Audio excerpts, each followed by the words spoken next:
Welcome to the 437th of the COVID calls. This is a daily discussion of the COVID-19 pandemic with a diverse collection of disaster experts. My name is Scott Gabriel Knowles. I'm a historian of disasters at the Korea Advanced Institute of Science and Technology. I'm coming to you live from Daejeon, South Korea. Today, I welcome Ryan Hoggin, the co-director of the New York City COVID-19 Oral History, Memory, and Narrative Archive Project, back to COVID calls.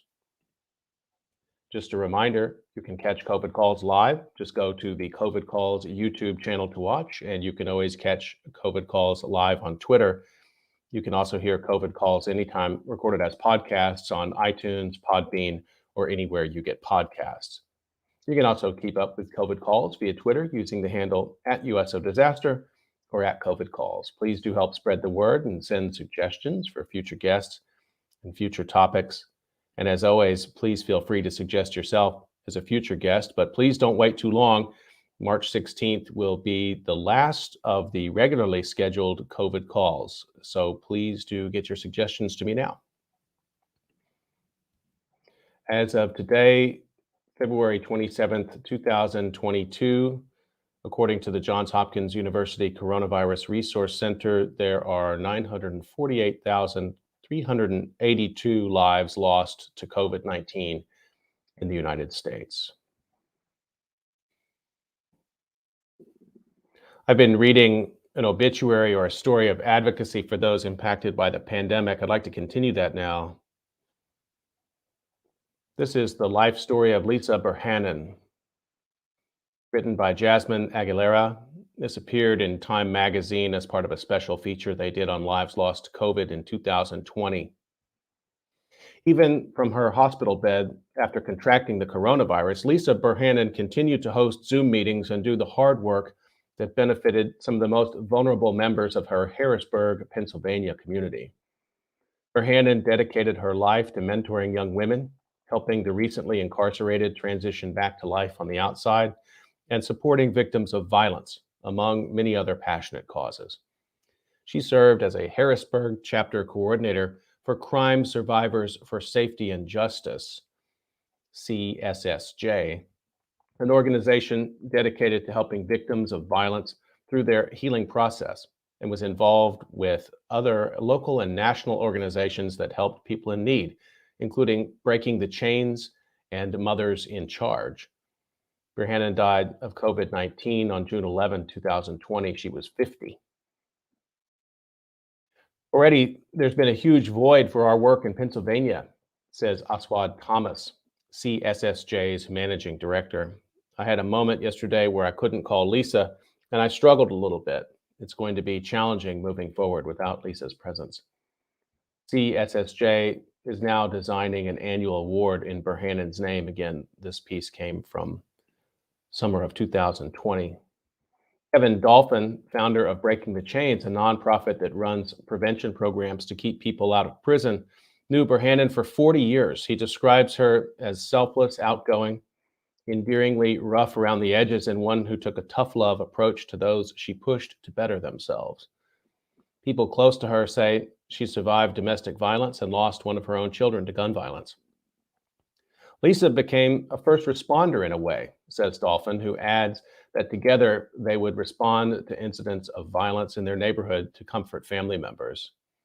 She gave her heart to those who were crime victims, he said.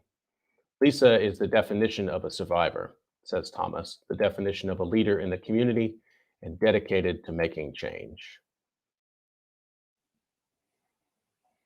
The life of Lisa Berhanen has appeared in Time magazine in the summer of 2020. She lost her life to COVID-19.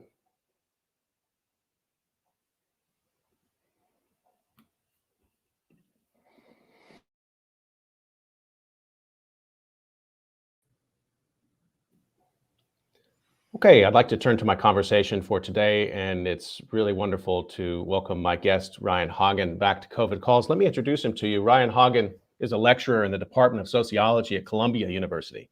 He studies risk and the social construction of knowledge, focusing on how people and institutions anticipate future dangers. He's co-director of the New York City COVID-19 Oral History, Memory, and Narrative Archive Project, at Columbia, which since April of 2020 has conducted hundreds of interviews with New Yorkers tracing their evolving experiences of the pandemic. And he's been busy writing many other things as well, which I'm going to ask him about in our conversation. Ryan Hoggin, welcome back to COVID Calls. Thank you so much for having me, Scott. It's really a pleasure to be here. So let me start the way I generally do, find out where you're calling from and get an update on the pandemic there. I'm calling from New Haven, Connecticut. We're the last Metro North stop on the commuter train out of New York City, which is how I get into Columbia now that we are back in person after a long time remote. The pandemic has been difficult in New Haven.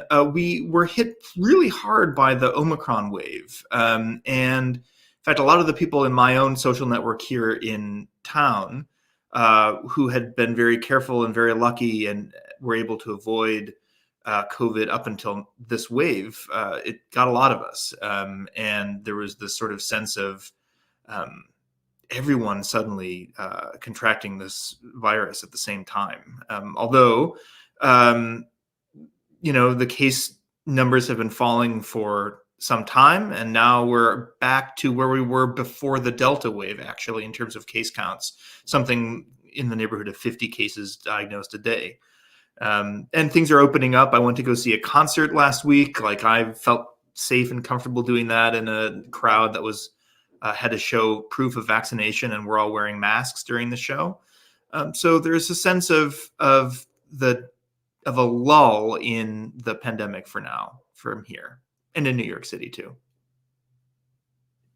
I wanted to ask you about that. Something you said there really struck me, that people who have been very cautious throughout the entire pandemic, followed the rules or even gone better than the rules. Mm-hmm. And I'm describing what we're looking at here in South Korea right now too. The Omicron wave has been a real chastisement. It's been a real sobering moment because people are getting sick, and even ones who've done their very, very best. And I wonder how you sort of culturally, how people in your circle have talked about that, because there's a tendency to think that people, once something becomes too difficult when it comes to COVID, they sort of there's an acceptance, right? They say, okay, well, this is just the way it is, and so we're all going to get it now. This sort of even those who didn't want to participate in herd immunity are going to have to do it. But I've seen a lot of dissonance and a lot of friction there, because also here, people who've been very careful, and it has entered their circle, and that includes me, have tried to double down and really, stick to the best possible practices that we could. So I'm curious how you saw it. I mean, once enough people get it, even those who are cautious, what's their attitude been? Well, it's not quite giving up, but there was a sort of sense of fatalism at a certain point that suddenly everyone seemed to have gotten sick in the span of a week or two. A lot of them because the wave seemed to hit before they realized it and before they could adjust. And there was the sense that, not that it was too hard to continue being careful and taking precautions, but that in a sense it was everything was slipping through your fingers. No matter where you tried to block off entry of the pathogen into your life, it would somehow get there anyway. And we had a couple of conversations with friends and people that I knew who just said at a certain point they had it. It was bad, but not that bad. And they were in a sense relieved that it had finally happened to them. And, for a week after they got better, a couple of people that I knew went out to go eat indoors at a restaurant for the first time after they felt sure that they were no longer contagious, because they felt, surely you can get infected again, but I'm not going to catch it a week after I just had COVID, which maybe was not, the wisest idea, but a lot of people did it. There was a sense of finally it has happened, this thing that I've been dreading for a year and a half, 2 years, and there's in a sense nothing that you can do to stop it. But that wasn't everybody. I mean, I think a lot of us tried the hardest that we could, even when it's in your household, to keep it from spreading, which people had success with. Yeah, thanks for talking about this part of it, and it's only just come into my consciousness in the last few weeks. It's something I hope we can try to document in some way. This you said it just right a minute ago was the a sense of relief almost, which is a strange thing to associate with getting COVID. Mhm. But if you've been really diligent this whole time, and then to have it finally happen, that certainly would be a rational response that some people would have. Oh well, it finally, I did my best, but I got it. Mhm. Especially if the health consequences aren't that serious, and which, for which is not a guarantee, which is the Right, of scary thing. course. Yeah. So, um, yeah. So we talked last, I went back and looked, we talked on November 17th, 2020. Mhm. And at that time, there were in the United States 248,001 deaths reported as of that day. I Mhm. wanted to ask you, I've been asking folks who really study risk closely, I wanted to ask you about the numbers. And, numbers have become for me a kind of a yardstick. I've read enough to feel like in the United States there must be a pretty vast undercount, but the Mhm. numbers are still there. They still are a measure for us, at least, of the passage of time in the pandemic. How are you approaching the numbers related to the pandemic right now, Ryan? The case numbers are very strange because the testing environment has also changed. So certainly we have an undercount no matter what under the best of conditions. But now there's a lot of people who are testing at home. There are people uh, who aren't reporting their tests if they get a positive at home. There's a sense that maybe it's not so severe, so they don't have to report it. And there's also some sense, at least that I have, that the case numbers mean something different now than they did before in the Delta wave and in the earlier waves of the pandemic, where even if you see the absolute catastrophic rise uh, of case numbers in the Omicron wave here in the U.S., the hospitalization and death peaks were far lower than you would have imagined if I had told you, or if you had told me a year ago that we'd be seeing 200, 300,000 cases a day in the country. It would have been, unbelievable. And it is unbelievable, but you would have imagined far worse outcomes across the country.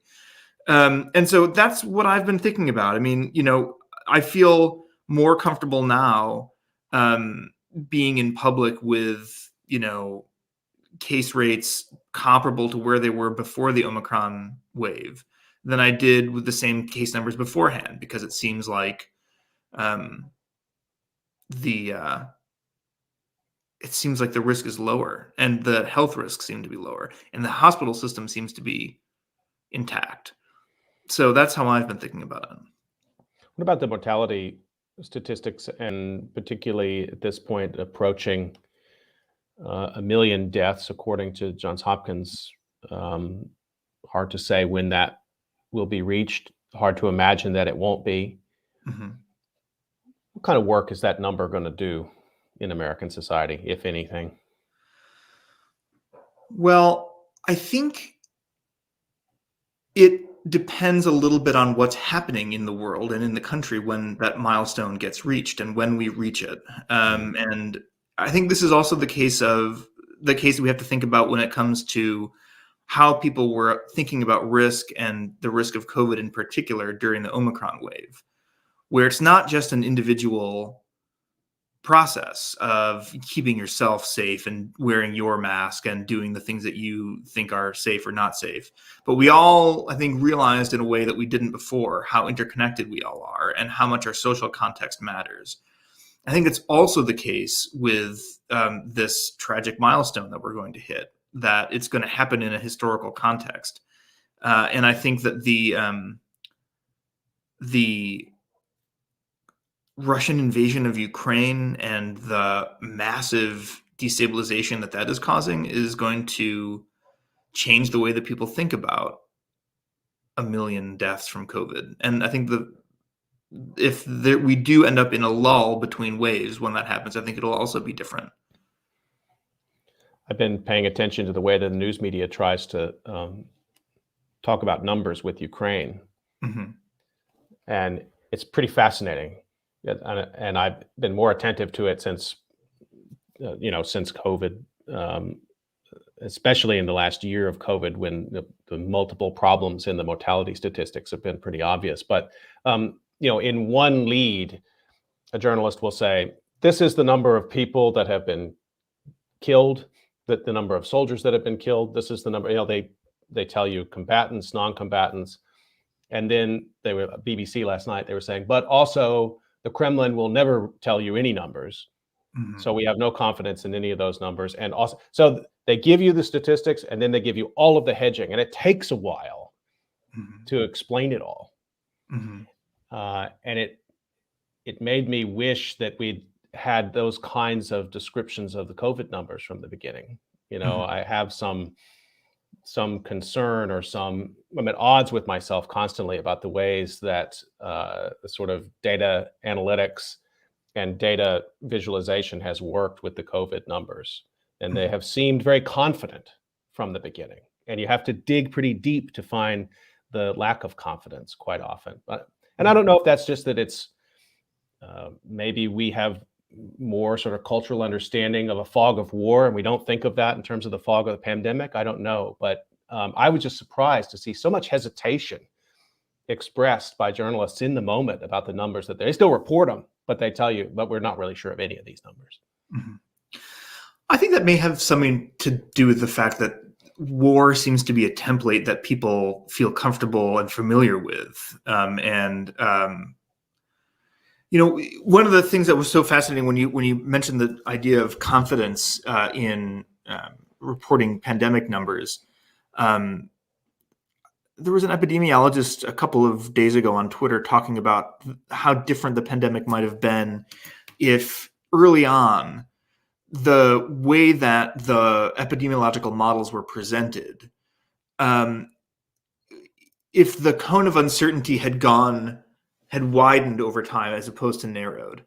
I think that's incredibly important. The idea that we were never going to have just one wave of this pandemic, and that after that first wave in April, all of the models that we were showing in the White House briefings, as problematic as those briefings were in general, but all of the epidemiological models showed, well, there's uncertainty, there could be this many deaths, but eventually it'll peter out into next to nothing in whatever the time frame is.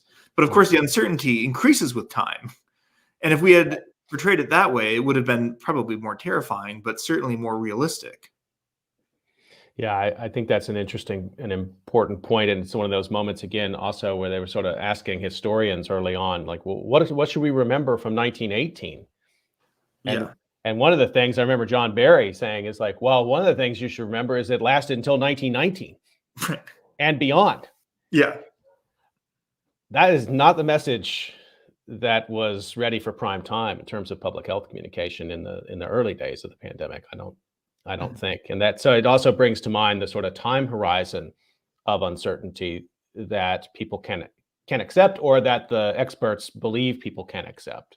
And I've been thinking about that too, just to what you're saying. If in March of 2020, the CDC had come out and said, yeah, this is a 2 to 3 year investment. So everybody, do what you need to do to prepare to change your life for the next 2 years. I don't know if any country did that, but certainly they didn't do it in the United States. And it's hard to know what you would have done differently if you had known that it would be a 2 to 3 year investment. Because of course it's not a constant. Bought a better microphone, maybe. I don't know. Probably, yeah. Invested in a ring light instead of finally the setup that I have now. Yeah, I don't mean to make light of it, but yeah. No, but it's certainly the case that this hasn't been a steady environment. Things sometimes get better, sometimes they get worse, and sometimes your behavior changes in ways that you wouldn't have been able to predict if you had thought about it 2 or 3 years ago.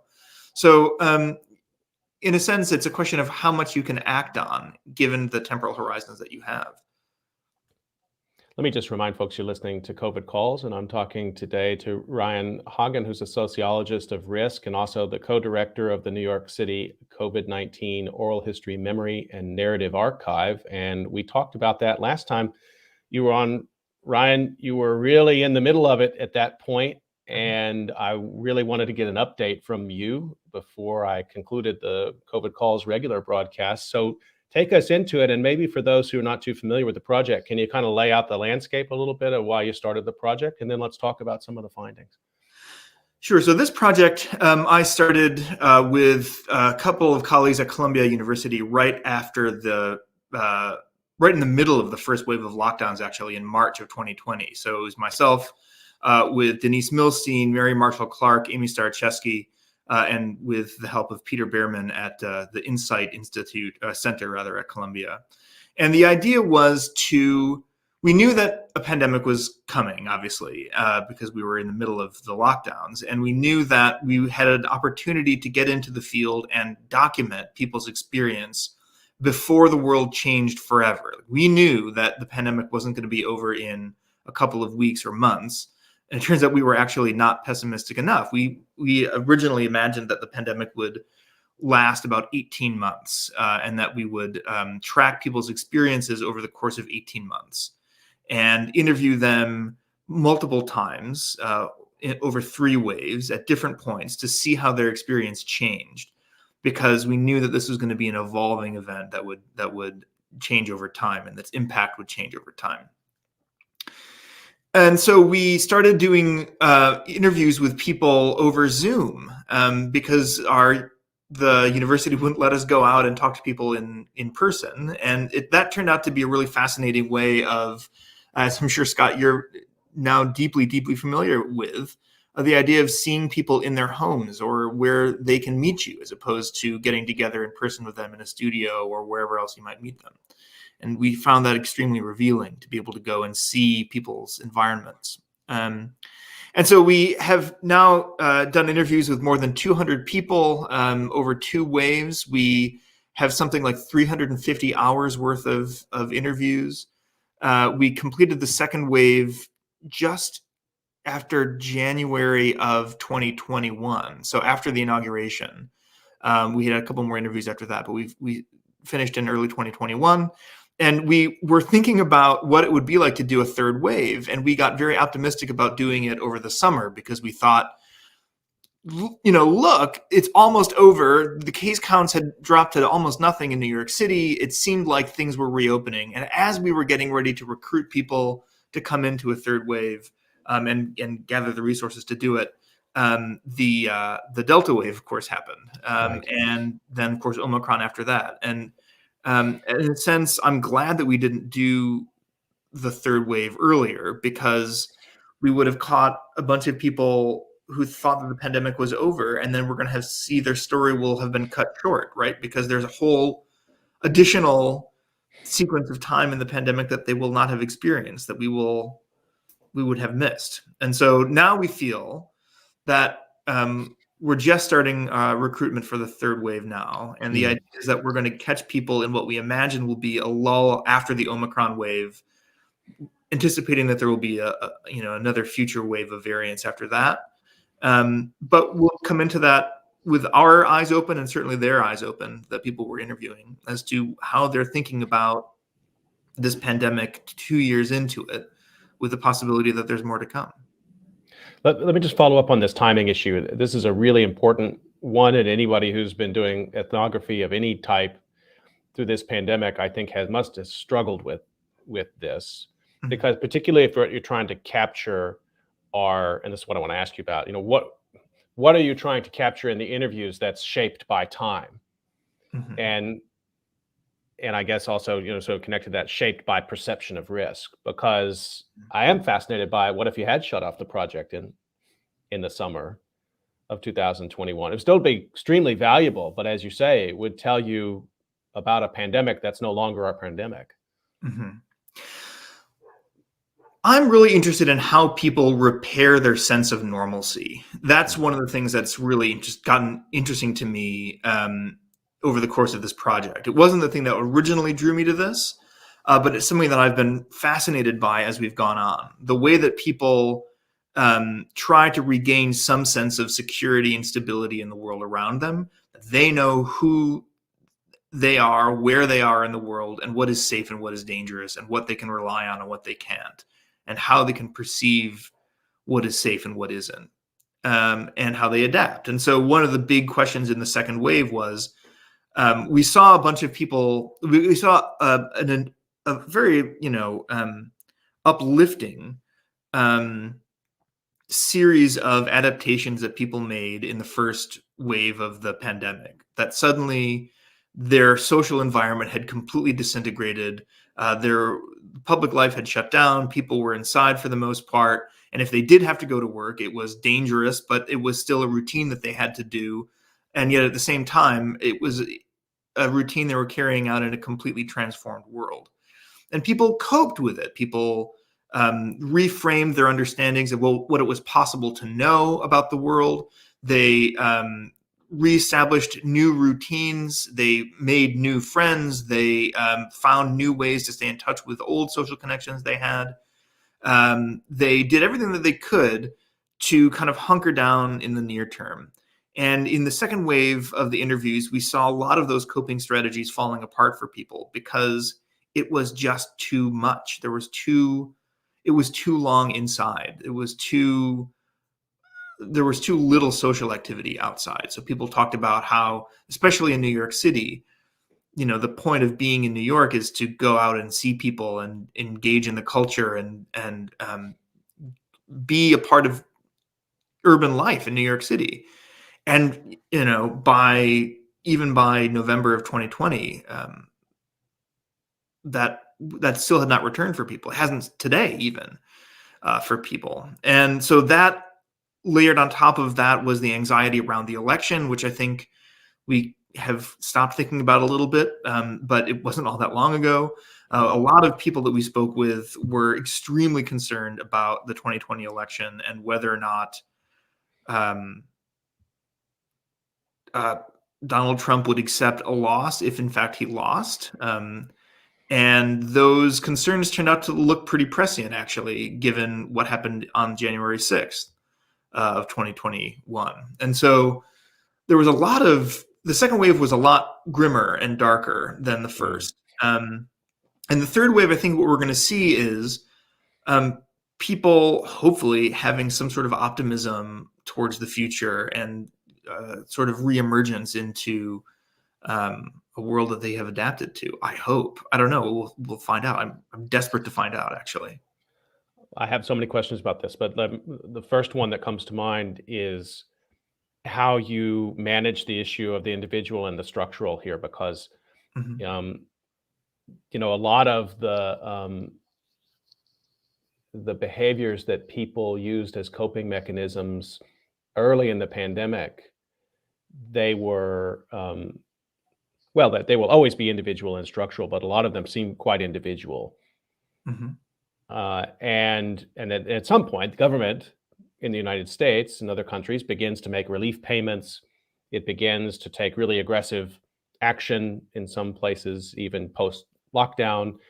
We start to see big institutions taking kind of dramatic steps that take the stress to a certain extent, maybe off the individual or lessen the stress on the individual a little bit. But you're reporting that by the time of your second interview, people are experiencing more stress. So I'm curious about how if the institutional forces of life are somehow working to make things easier in the pandemic, why were people feeling more stress in your second wave of interviews? Or maybe that's the wrong way to think about it.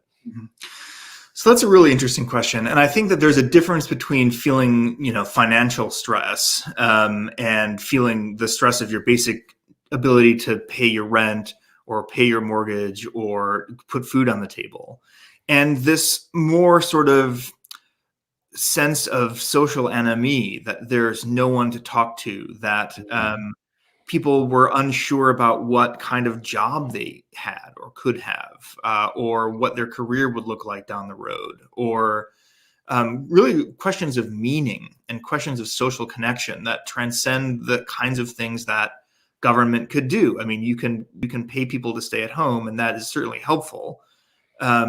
And it relieves a certain kind of stress for people. But the stress that people were feeling were about not having social contact, or not the kind of social contact that can relieve stress and make you feel like your life is meaningful and moving forward, and that you are like moving through time, moving through your life. People missed birthdays, they missed holidays, they missed career milestones, educational milestones. At a certain point, the inability to see the future really starts to wear on people, even if their immediate financial needs are being met, which wasn't true for everybody, of course, but that was even the case.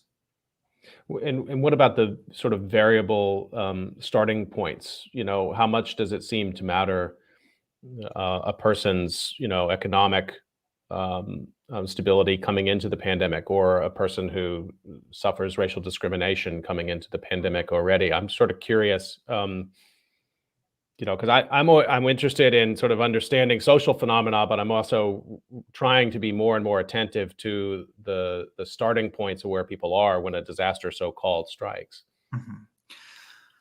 Racial discrimination was hard for people, and it compounded the stress of the pandemic, especially when it interfered with people's ability to cope and take protective measures to keep themselves safe.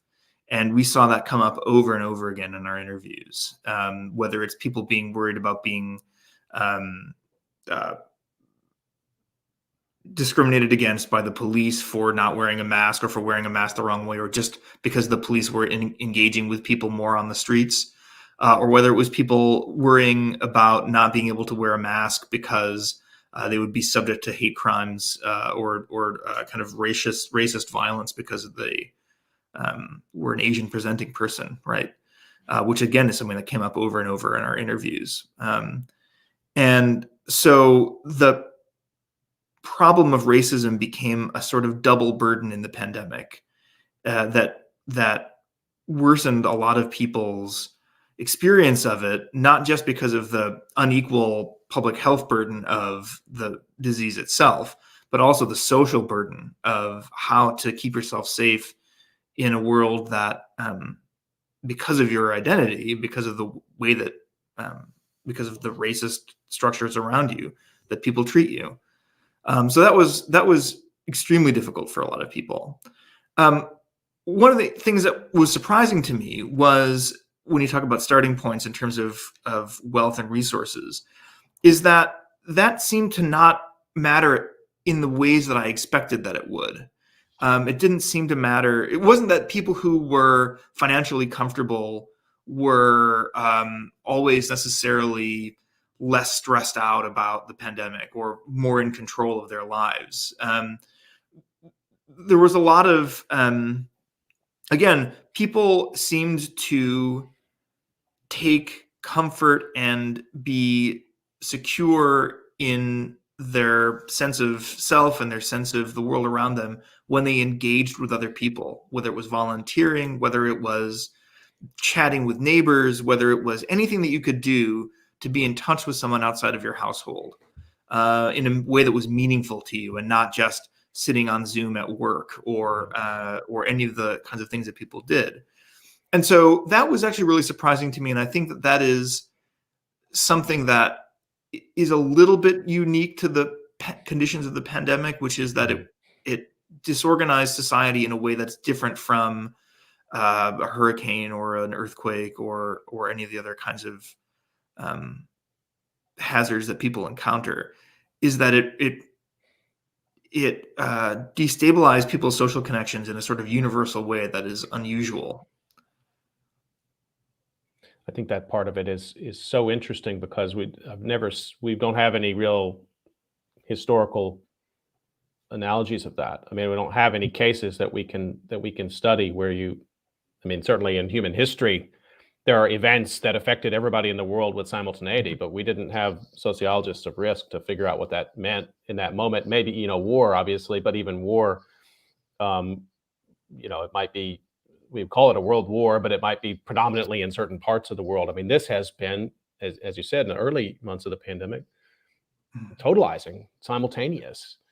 And so I'm fascinated to think a little bit more about that, and particularly the moment at which, or the month at which, the individual experience of the pandemic begins to overwhelm that sense of the shared experience. And I don't even know, I imagine you're already trying to model or maybe people report to you when they sort of feel that comes about.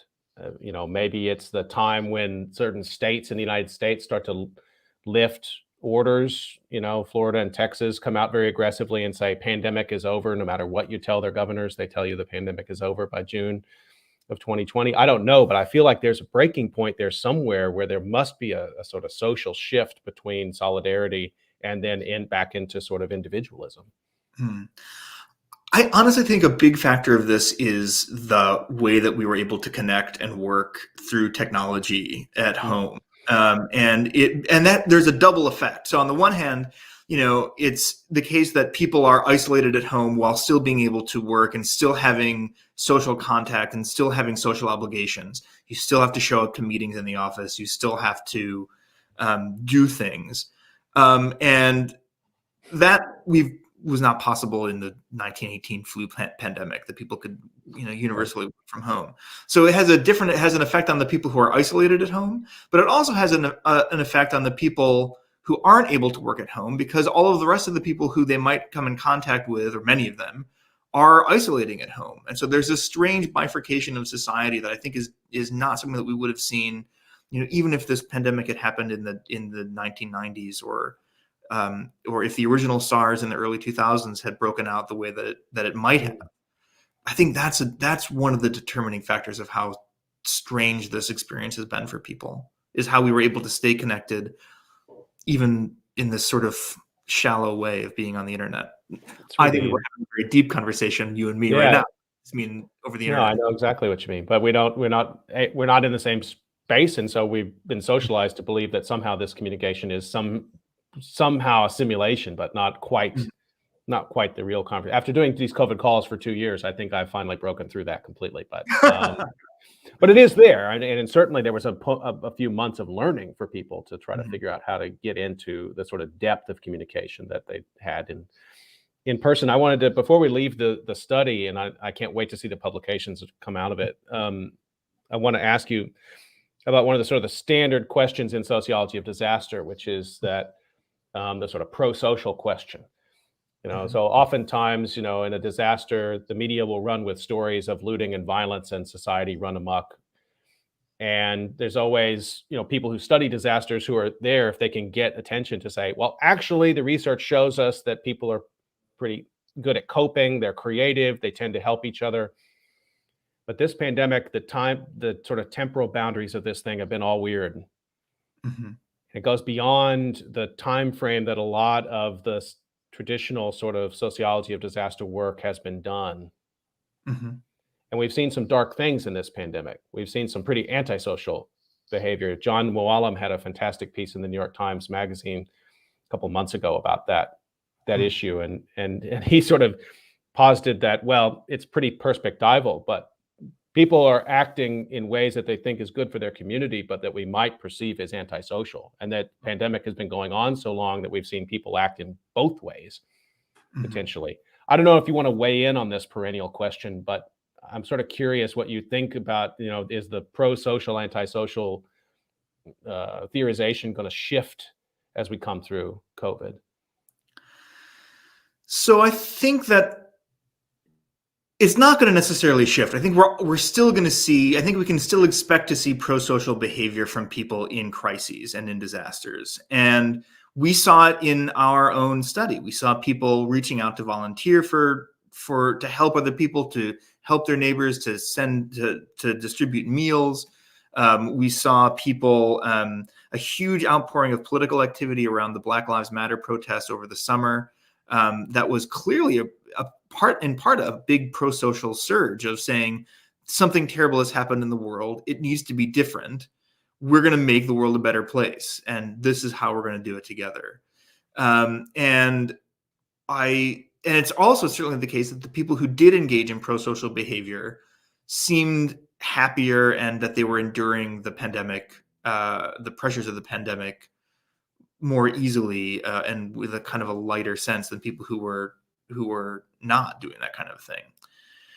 But I think that one thing that we identified in the second wave that gave me a little bit of pause has less to do with pro and antisocial behavior and more about sort of social regulation and expectations for being in touch with other people. So we kept hearing in interviews people who had been under lockdown for months saying, well, the difference is going to be now I'm not going to let people push me around anymore. I'm going to stand up for myself when I get out of my house, when I go back to the office. I'm going to live my life and not let myself be pushed around or accept things or not accept I'm not going to accept disappointments the way that I used to, and there's a sense of, at the time, sitting in those interviews and thinking, that's great. Like, it's so empowering to see people feel this way. And I think we all kind of felt it. I certainly did. But then when we started seeing in the news media reports of, road rage incidents or people on the air in the airways getting into kind of violent clashes with each other, or people treating service workers terribly in restaurants, that's the sort of dark side of this sense of I'm not going to let myself be pushed around anymore, is a sense of having to renegotiate what are the limits of your public space and what are the limits of what you're going to, how you're supposed to be treated by other people and how you're supposed to treat them. And I think that this sort of reemergence of people into the social world, having gone through this terrible crisis, I think that the frustration and the violence that we saw and the sort of antisocial behavior is a lot of people having to reacclimate themselves to being in touch with people. And after having been sitting at home, a lot of us. But then there's also a lot of darker stuff that I think it has to do with the way that people try to make the world normal. So in critical disaster studies, as you know, Scott, we critique this idea that we want to get back to normal, or that we should want to get back to normal after a disaster, because normal is oftentimes terrible, and normal is what got us into this mess in the first place. But the more I've thought about this and the more I've looked at our interview data, the more I start thinking about the fact that maybe there really isn't a normal, and that that people's ideas of what normal is vastly differ. The way that people try to get back to quote unquote normal differs, and their measure of how they'll know whether or not they've gotten back to normal is also different. And so you can see the pathway to a bunch of different people trying to pursue a normalcy that is irreconcilable with other people around them and with the social life that they had before. And so that's, I think, how you get to kind of conspiracy thinking, the idea that something has to make sense somehow. And conspiracy thinking gives you a good way of finding community, and not a good way, but a way of finding community and epistemic security. So, yeah. That's a pretty fascinating set of insights, Ryan, I have to say. And there's one in there that really strikes me is the necessity, seemingly, that people need to continually through their life be re-socialized when you come out of certain social settings, that you don't just go back into them and understand how to act necessarily. I mean, I know you're not putting together like a huge theory on this yet, or maybe you are, but I mean, I think that to me is a really interesting idea, and of course has implications for maybe some kind of standard things we've considered, like, return of soldiers from war. Resocialization is something I guess we've thought about in terms of post-traumatic stress, but I don't think we've ever haven't been presented with a case like this before to think about it. Just that you need to know how to act. But, anecdotally, how many times a day people tell stories like, oh, I went back to the post office, or, I waited in a line. People have told me times on COVID calls, they've told me I waited in a line again. It's become a kind of a thing. I was like, well, people tell me that a lot. It's interesting. And so you have to learn how to wait in a line again and not get really angry about it and act in an antisocial way. You wouldn't think we'd have to relearn that stuff, but maybe we do. And it happens relationally too. It's not just how do I wait in line or how do I sit in a restaurant, but when do I get into a confrontation with someone? If someone cuts me off on the road, I forget how I used to act, or like and then you're reacting against each other. It's all all about the way that we're interacting with each other, and not the sort of Mhm. individual sense of how I'm going to act in public, but how are we all acting together, that I think we all have to learn together, or to relearn again. Let me just remind folks you're listening to COVID Calls. I'm talking to Ryan Hoggin today. I've lost track of time, which I thought I might. We have a couple other things I want to get to. Can we go over the hour a few minutes? Is that going to be okay with you, Ryan? Okay. I should have known to build a little more time in for this conversation.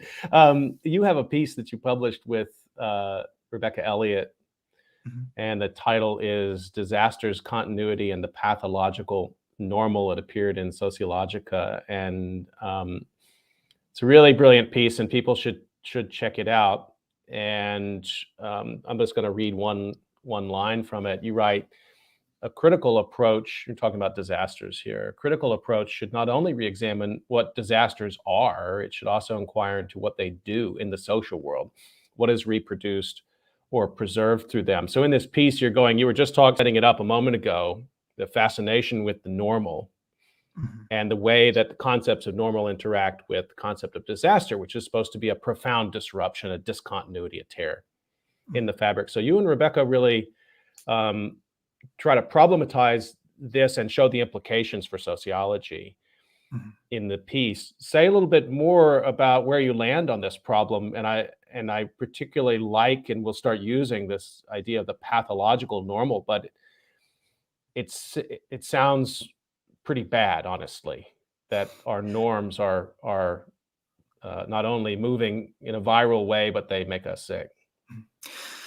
So the basic idea is that sociology and a lot of other disciplines, it's not to single out sociology, it's just where I live, have thought about disaster as a sort of thing that collides with normal social life and disrupts it. And we have to think about disaster as a sort of suspect terrain in the landscape of the social world, that it intrudes into the normal, and we are able to withstand the trouble or not, and then we move past it.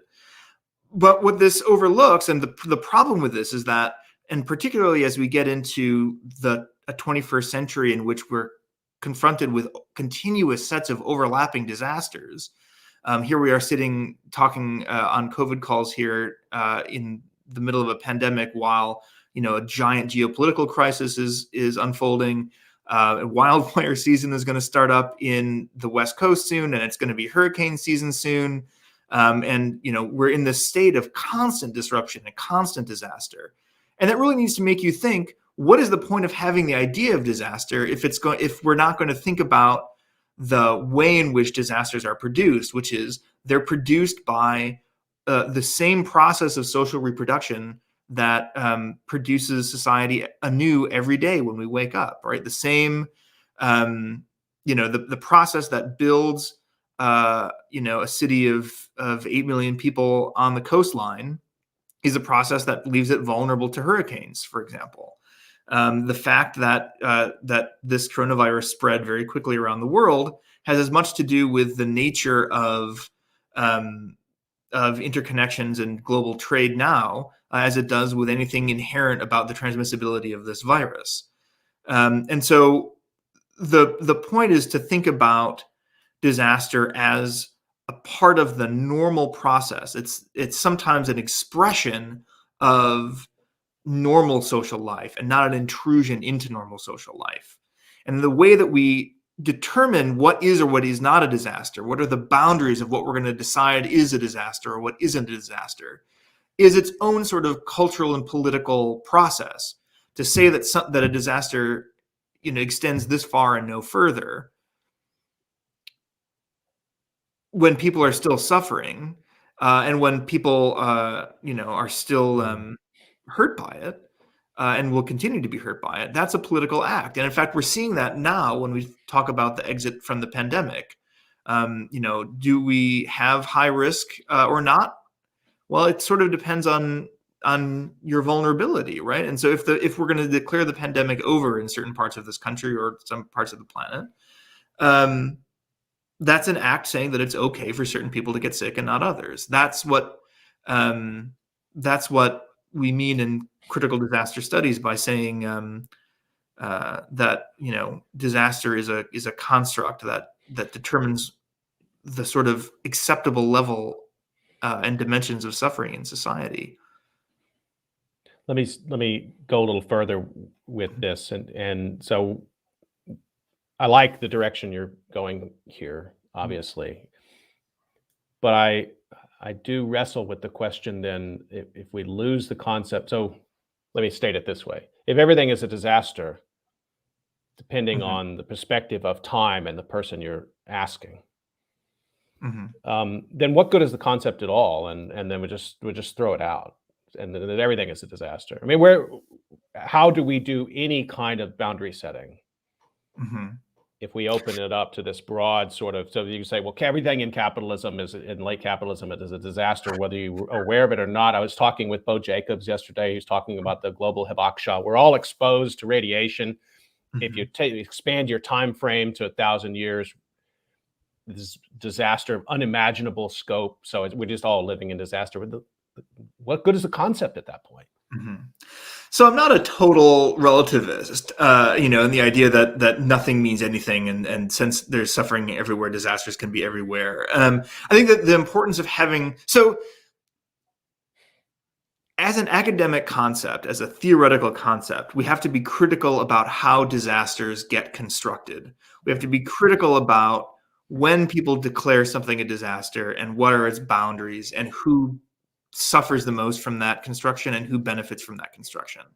And that's all it means. It doesn't mean that everything is a disaster. It means that we have to be uh, aware and constantly thinking about the fact that the boundaries of a disaster are socially constructed and have effects in the social world, and that we can't take it for granted to say everything was fine yesterday and then today there's a disaster.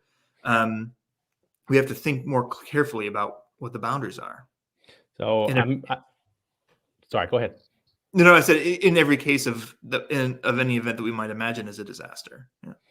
Well, I'm with you on that. I mean, in that sense, that sort of social analysis that looks very closely at different institutions and different groups and says, who's defining disaster? What time parameters do they use? What does it enable? Um, and those subjectivities really show how power is expressed in the modern world and in the pre-modern world too, to the extent that we can, get the sources and figure that out. But we still make choices. We still write grants. We still do priority setting, even as disaster analysts. And I might be very open to the idea that suffering out of place, as my colleague Jacob Remus would call it, disaster can be perceived very different depending on the time scale you might use. But I still make choices about which ones to study and which ones not. Mhm. And that bothers me. I mean, I don't know what to do with that. I mean, there's still a priority setting that goes on. So I feel like even as a field, we do reinstantiate that we're not absent from the power Mhm. dialogue that's going on. What do we do about that? I'm confessing. Yeah, it's a deep ethical question of how do we set priorities on what is important to know and how you can know it, and how you're going to spend your time um, building knowledge about the world. I think that if it was an easy answer, I think that we would know it already. And I don't really have one, but I think that it's important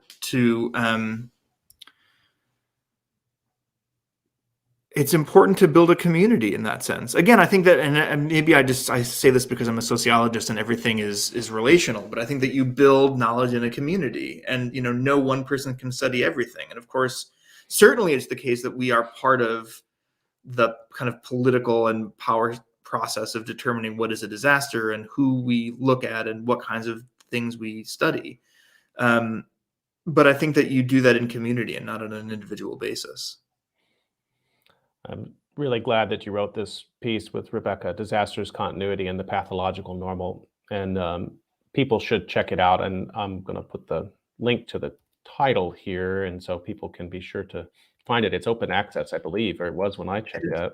Yeah, that's great. So everybody be sure to read this piece. I want to follow up on one more thing. I somehow missed the fact that maybe I knew throughout the pandemic, I've known and forgotten the same thing multiple times. It's just Mhm. the way of my life. But you've been writing a newsletter throughout Mhm. the COVIDCalls, Mhm. and you started it. I went back and looked. You started it on March 14th, 2020. I wonder Mhm. how many people. So I started COVIDCalls March 16th, 2020. I wonder how many people started projects over that weekend. Uh, it, Yeah. I lost count of how many interesting things got started right around that week in 2020. You stuck with this for Mhm. a while and continued to post. And let me ask you about it. What was that process like for you?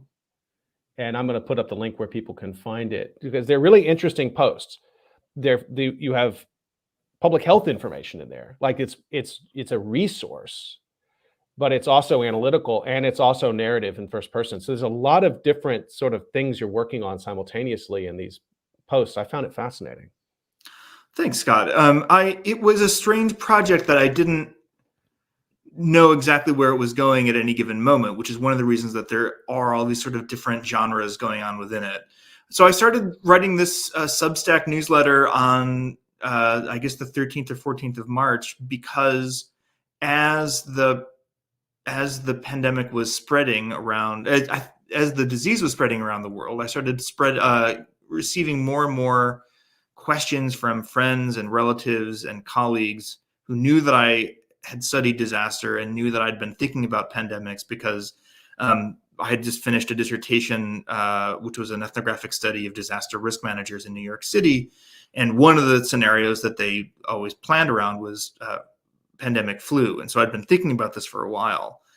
And so I would answer questions from people by text or talking to them kind of casually as this thing was approaching. And at a certain point, it occurred to me that it was going to hit the United States and hit hard, and that we weren't going to be prepared for it.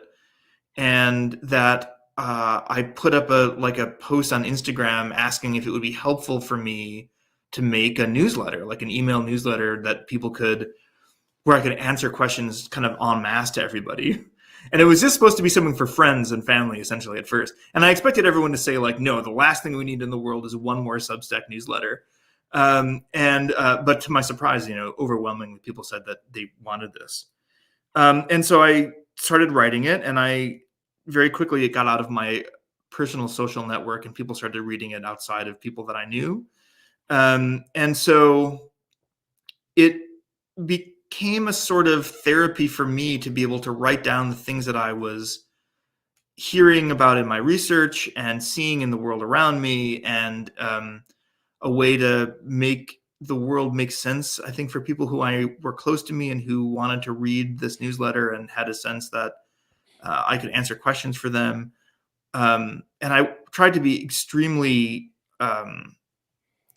careful in the information that I did share, because I didn't want the responsibility of people relying on me as a non-epidemiologist for public health information. And so I tried to be extremely narrow in what kinds of claims I could make, or always pointing people to direct sources and not relying on me.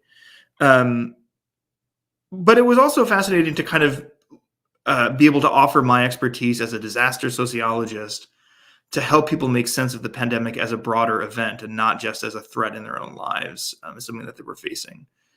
And so it was a fascinating project to do, and I feel like I met a lot of people through it, like readers who would write to me, who I always appreciated hearing from and talking to. It was a fascinating project. I really enjoyed doing it. And I think that I finally stopped doing it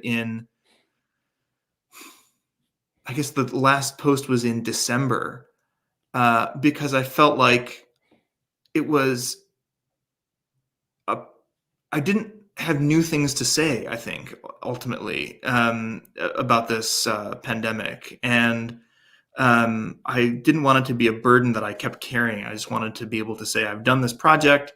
It seemed like I was at a natural ending point, and the pandemic was something that was no longer an acute event, but just something that was all around us, like a sort of mist, that was a feature of our everyday lives, but not something that seemed so overwhelming anymore. And so that's why I ended up stopping it for now. Yeah, I think there you seem to leave the door open a little bit in the last one that you wrote, and then you did 60 of these, 60 regular ones, and it got me thinking about blogs have a bad rap, just like podcasts have a bad rap. Everybody who wake up in the morning, they're like, you know what, I like French bread. I'm gonna do a podcast on French bread. I'm gonna see if anybody else there likes French, and there's a bit of that. But in a world before COVID, when we could talk about different things on a daily basis, I sort of look back at that fondly. I'm like, oh, people used to write blogs about stuff that happened in their daily lives.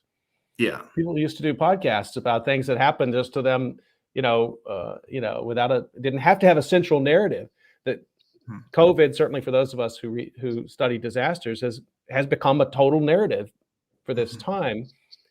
But that also has meant we've had some really great newsletters, blogs, Substack publications, which are, as you described, the multiple genres engaged at one time. I think of Sam Montano's newsletter, Colleen Haggerty's newsletter. I've been trying to come up with her name for a second. The political scientist who writes this very widely read newsletter. I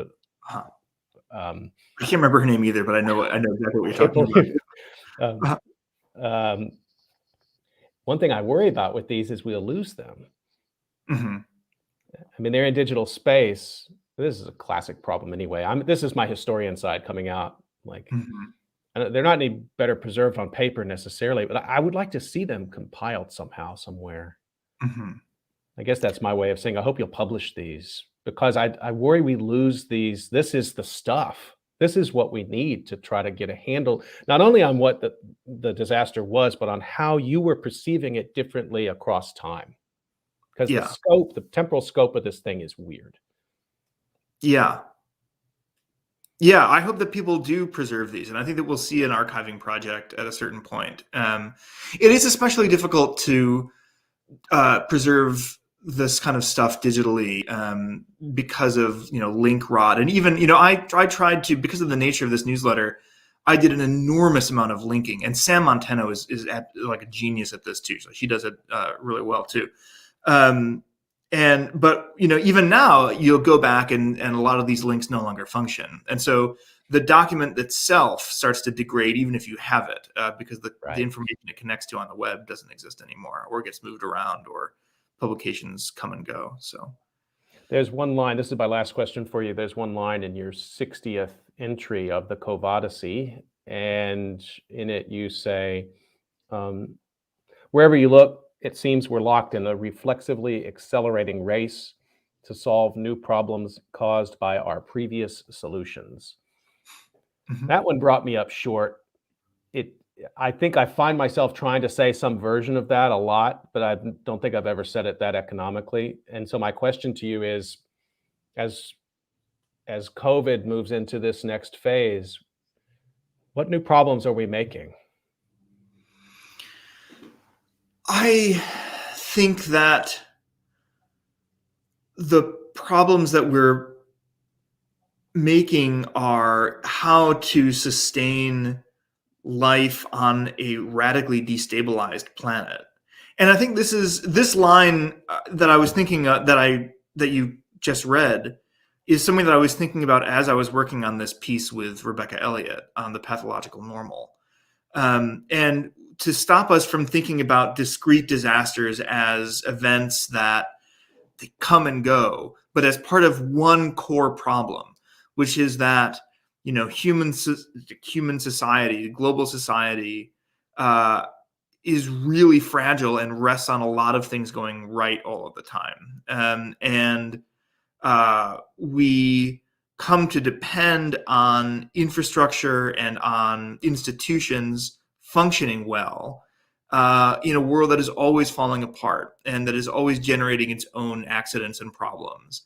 And so in a sense, the problems that we create with COVID are the problems that we would create anyway, right? I mean, even if, and again, even if we solve global warming, right? So global warming is this existential threat, And even if it were to be the case that we, perfect carbon capture and go to carbon neutral energy production tomorrow, some other crisis would emerge, because that's the nature of human technical society, that we live in this, we're like self-domesticated. We depend on the technological world around us functioning in order to feed ourselves, right? So that to me is the big problem, is that we keep having new problems that get solved, but then the fact that we have generated all of this infrastructure to solve our last problem becomes vulnerable to failure itself and producing all sorts of weird unintended consequences that then we have to deal with again. So that, I think, is the big problem. And that's, to me, again, why we have to think about disasters differently, because it's not as if disasters come from the outside. They're coming from inside the house, as we used to say in the 90s. Like, it's coming from our own process of social reproduction. Just want to remind everybody, you've been listening to COVID Calls, and you can usually catch COVID Calls live at 7 p.m. Eastern Time, although these days, please keep up with my Twitter feed at US of Disaster, because we have COVID Calls running kind of around the clock these days. I want to thank my guest, Ryan Hoggin. Great conversation. I always learn a lot in conversation with you and this oral history project that you've got going. Good luck with the next wave of it, and can't wait to see those publications. Ryan, it's great to be with you. Thanks for coming on. Thank you so much for having me, Scott. It's really a pleasure to be a part of this. Stay healthy, everyone. We'll see you next time on COVID Calls.